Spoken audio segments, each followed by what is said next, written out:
Bang, we're on. How we doing, everyone? It's Jim Hamilton, also known as Big Jim. I'm going to try and do these quite regularly, actually, as an add-on to the Big Jim show, which is launching pretty soon. But topical stuff that comes up and stuff that we might miss out on the Rugby Pod or the Big Jim show.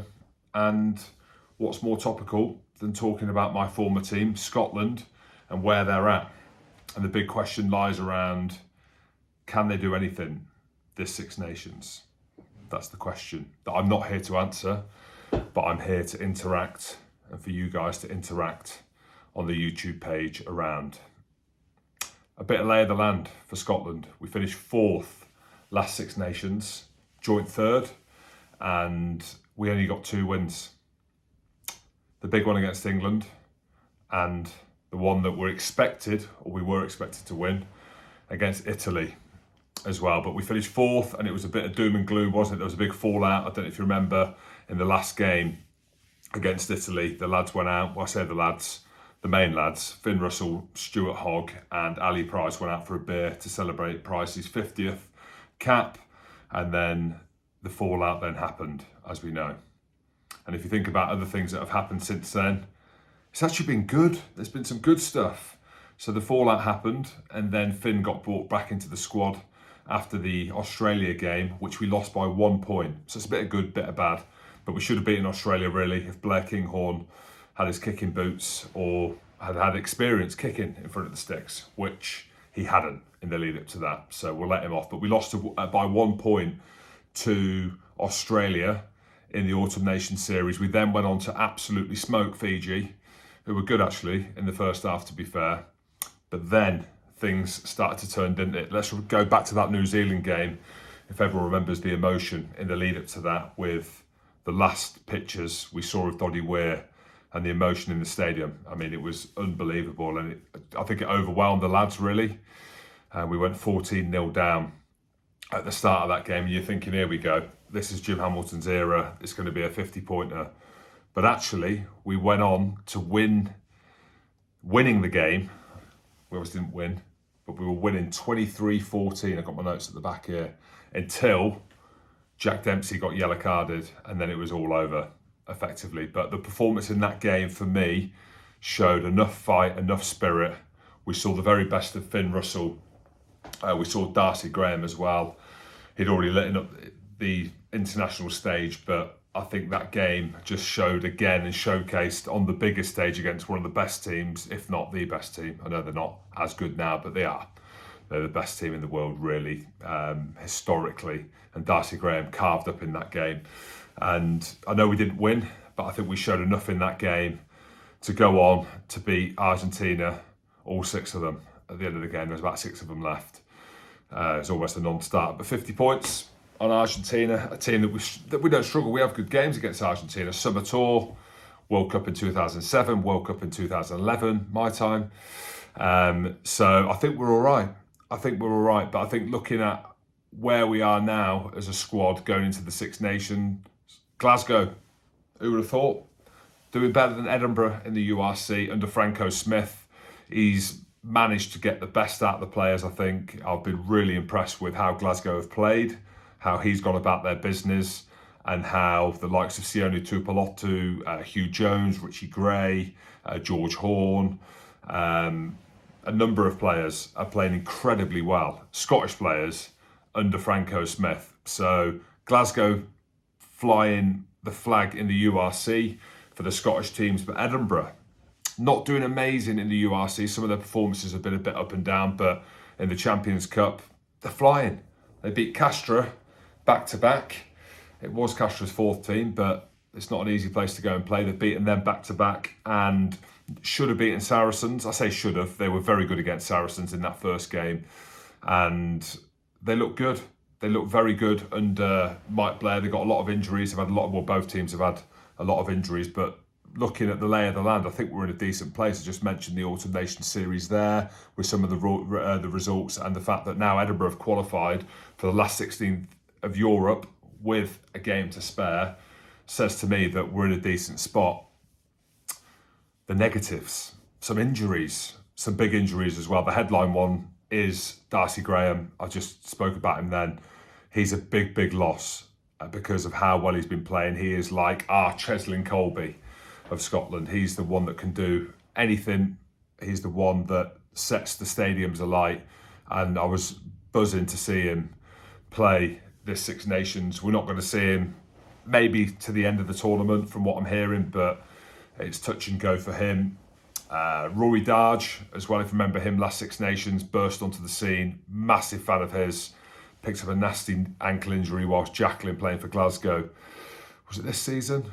Well, as a white player, I mean, it's a long-term injury, so I don't think we're going to see him back, albeit there are whispers that he might be, but I can't see it. Scott Cummins is another one. Big fan of him. He kind of been far away from the Lions squad as well, but he struggled with injury, the poor lad, over the last couple of years. So he's another one that isn't going to be there or thereabouts. And Adam Hastings at 10, which brings us on to some of the other stuff that we can talk about. But they're good players that we're missing. And then you add into the fact that Hamish Watson is touch and go. I know he's in the squad. Xander Fagerson as well. They're two of our British and Irish Lions. So it's going to be interesting to see how we manage that injury list. And then you look at the squad that Greg has put together.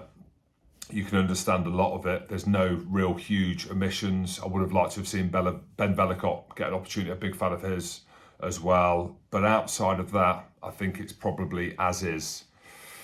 So if we look at the talking points going to the start of the Six Nations, there's a few. There's always a few. Absolutely love it. So Gregor's future. Obvious one though, isn't it? He's out of contract after the World Cup. The SRU haven't renewed his contract. I mentioned they finished 4th in the Six Nations, and you look at the lay of the land of international rugby. Dave Rennie's gone from Australia. Eddie Jones has gone in. Steve Borthwick's been brought in. There's talk of a reshuffle in New Zealand. So there is a few moving parts in that, and no one's safe from that. But I don't think Gregor will be there after the World Cup, regardless of what happens. I think his time is probably not up, but probably for him, he wants to have a look at different things. So this is his last Six Nations for Scotland. Let's put the light back on there. This will be his last Six Nations. So he's going to want to do something in it for sure. But the squad that he's picked, there's a few kind of standout talking points. But for me, the one is around the new players they've brought in. Stafford McDowell, Cameron Henderson, Rory McConaughey and Ben Healy. If you just start off with Stafford, Cameron and Rory, if you've not seen them play, they're three massive units. Whether or not they'll get a run, I don't think we'll see much of Stafford McDowell. I think the centres we've got at the minute are brilliant, and we'll get onto that as well. Cameron Henderson, he's a big lad. There's also some big lads there or thereabouts, isn't there, with Johnny Gray, Richie, who's been playing really well. I mentioned him under Franco Smith, and Sam Skinner and Grant Gilchrist. We've got 4 very good locks there. So Cameron Henderson, for me, is going to be in the squad. He's a big lad. He's doing well at Leicester. And Rory McConaughey, the name says it all. Scottish, is he not? No, he's got a couple of caps for England, but he's a big lad as well, and we've got a few injuries in the back 3. The big one is Ben Healy. People haven't heard too much about Ben. Played at Munster, Ireland under 20s, done a bit of digging on him. Edinburgh have just signed him. It's come out of the blue for some people, but it's come at the right time. You think of the injury to Adam Hastings and the kind of player that he is as well. He's like an all-round 10. Good kicker, good passer. He's like old school. From what I'm hearing, what I've seen, kicks his goals, knows how to run the attack, good defender. So he could be very good for Scotland. A nice blend with him and Finn Russell. As we know, who knows what's going to happen with Finn. If he goes out on the pitch in turn, then he might be out the squad again. I don't think he will. He's got a kid now. Does that matter? I'm not too sure. But Finn's done incredibly well for Racing. That relationship seems to be better, patched, however you look at it. But we've seen how integral Finn Russell is to Scotland. And you saw, if anyone was at the game or watched the game in the Autumn Nations series, when Finn Russell came off, the hysteria around him. He did an interview, sorry, he didn't come off. He did an interview after one of the games, and I think he got man of the match against Argentina, and the stadium went absolutely wild. So not only is he important as a player, he's integral to the culture of the nation and the emotion and the energy that he can bring. And that's an important trait, especially in Scotland. So Blair Kinghorn, where does he fit into all this? So Blair played on the wing, I think, at the weekend. Why was that? Was that because he's going to be playing on the wing for Scotland? I think so. I think Blair Kinghorn, because of the injuries that we've got, I mentioned Darcy Graham, Duan's not played a huge amount, but he will play. Hoggy will be playing at 15, but I think it does open a spot on the wing. Sean Maitland's back in the squad. Now, he is world class. Big statement. Can't say world class about everyone, but he was world class. He's obviously getting on. We all get on a bit, but nuts and bolts, he is like, I'd have Sean Maitland in my team, but I think that Gregor will want to maybe look at Blair Kinghorn. I don't know for sure. This is me just speculating in the back three. I think he's a better in the back three. Remember a few years ago, he played against Ireland on the wing and looked very good. He's rapid, he's an athlete. But I think with Ben Healy coming in and that kind of controlling 10 and the opposite to Finn, the balance seems like it could be like that, and you're not going to throw Blair Kinghorn out now, are you? You're not going to put him out to the Wolves. He's been playing well, he's a brilliant player, and under the pressure of being in the shadows of Finn Russell, I think that he deserves it. He deserves to be on that pitch or on the bench, and he might be on the bench because he covers the back three and he covers 10. I'm not too sure. The 3 home games, let's get into the fixtures. So how does that look? So as we know, England first up. We have beaten England back to back. Can you believe it? And France away. I know we didn't win last year, but France away. When it was COVID and everyone was like, oh, France need to beat Scotland by 21. Can they do it? And Scotland went and beat France.